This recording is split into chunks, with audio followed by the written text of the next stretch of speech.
సుభాషితాలలో ఒక ప్రియ పద్యం.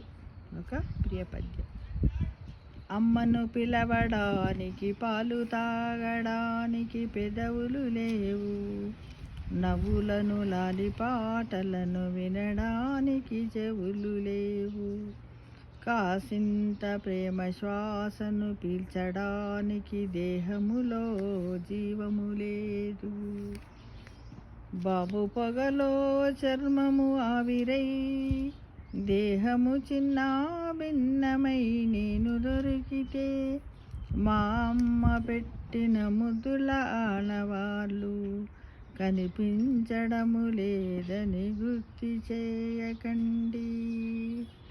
అమ్మ ఒడిలో వాల్చిన తల ఇప్పుడు నా దేహానికి లేదని గుర్తు చేయకండి. మా అమ్మ ఇక బతికే విందని గుర్తు చేయకండి. చూడడానికి కళ్ళు లేవు, స్పర్శించడానికి చేతులు లేవు, అమ్మ అడుగుల్లో అడిగేసి నడవడానికి కాళ్ళు లేవు. మా అమ్మ ఇంక బతికే ఉందని గుర్తు చేయకండి. నా కోసము పరిగెత్తుకుంటూ వస్తుందని నాతో చెప్పకండి.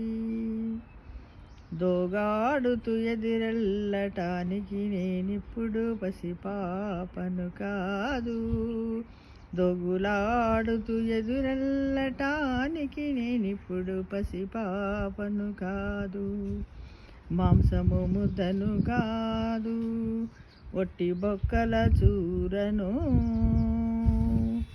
మా అమ్మ ఇంకే బతికి ఉందని గుర్తు చేయకండి.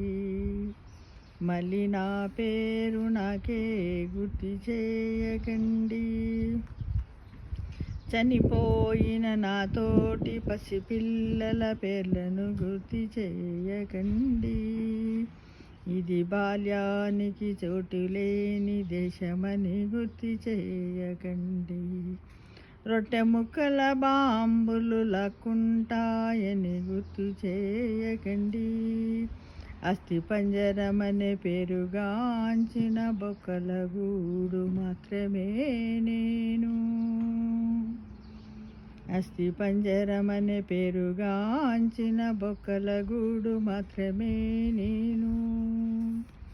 కూల్చబడ్డ ఆస్పత్రి గోడల కింద నేను అస్థి పంజరమై దొరికితే, నన్ను కౌగలించుకోవడానికి నిరాకరించకండి. నేను అస్థి పంజరమై దొరికితే, నన్ను కౌగలించుకోవడానికి నిరాకరించకండి. మరణించిన మానవీయతకు బాల్యాన్ని రుచి చూడని అస్థి పంజరాలే సాక్ష్యము. సాక్ష్యాన్ని కౌగలించుకోండి, మనసార సాక్ష్యాన్ని కౌగలించుకోండి, మనసార సాక్ష్యాన్ని కౌగలించుకోండి.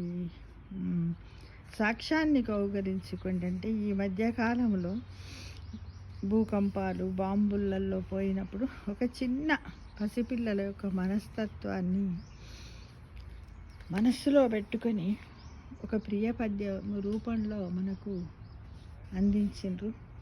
ఒక దగ్గర దీన్ని నేను సేకరించాను మిత్రమా, అది మీ ముందుంచుతున్నాను. ఈ పద్యాన్ని వింటుంటే చేస్తుంటే ఎలా కదా. చిన్న పిల్లోడు వాడు మా అమ్మ వస్తుందని ఉరుకులాడుకుంటూ వెళ్దామంటే వాడికి కాళ్ళు లేవు, వాళ్ళు ఎలా అయిపోయాడు, వాడికి చేతులు లేవు, కళ్ళు లేవు, ఏమీ లేవు, ఎలా అయిపోయాడు, ఒట్టి బొక్కల చూరులాగా అయిపోయాడు. కాబట్టి నాకేది కూడా జ్ఞాపకం చెయ్యకండి అని అంటున్నాడు. కానీ ఇంకోటి ఏమంటున్నాడు, ఒకవేళ నేను అస్థిపంజరం రూపంలో మీకు దొరికినట్టయితే నన్ను కౌగలించుకోండి, సాక్ష్యాన్ని కౌగలించుకోండి అని చెబుతూ ఉన్నాడు. ఎంత హృదయ విదారకమైనటువంటి పరిస్థితులను మనం ఎదుర్కొంటున్నాము మిత్రమా. అందుకు మనకు కావాల్సింది ఏంటిది? ఆధ్యాత్మిక చింతన మొరవడుతుంది. కాబట్టి ఈ కొత్తగా శ్రీ విశ్వవసునామ తెలుగు నామ సంవత్సర సందర్భంగా మనమందరం ప్రతి ఒక్కరం కూడా ఒక ఎజెండాని పెట్టుకొని ఏదో ఒక స్తోత్రాన్ని పారాయణం చేయాలి. ప్రతి ఒక్కరు కూడా చేసినట్టయితే ఈ విశ్వంలో జరిగే ఇలాంటి కొన్నింటినైనా మనం అరికడతాము. మనకు కూడా ఆరోగ్యాలు భగవంతుడు ప్రసాదిస్తాడు. ఇక్కడ ఈశ్వరుని యొక్క ఈచ్ఛ మనం చేసినటువంటి పాప కర్మల ఫలితం ఎక్కువగా ఉందని అనిపిస్తుంది మిత్రమా. చూడండి ఎంత హృదయ విదారకమైనటువంటి ఈ ప్రియ పద్యం చాలా మనస్సును కదిలించి వేసింది. ఇలాంటి ఎక్కడైనా దొరికితే మీరు యూట్యూబ్లో పెట్టండి మిత్రమా. సర్వే జనా సుఖినో భవంతు.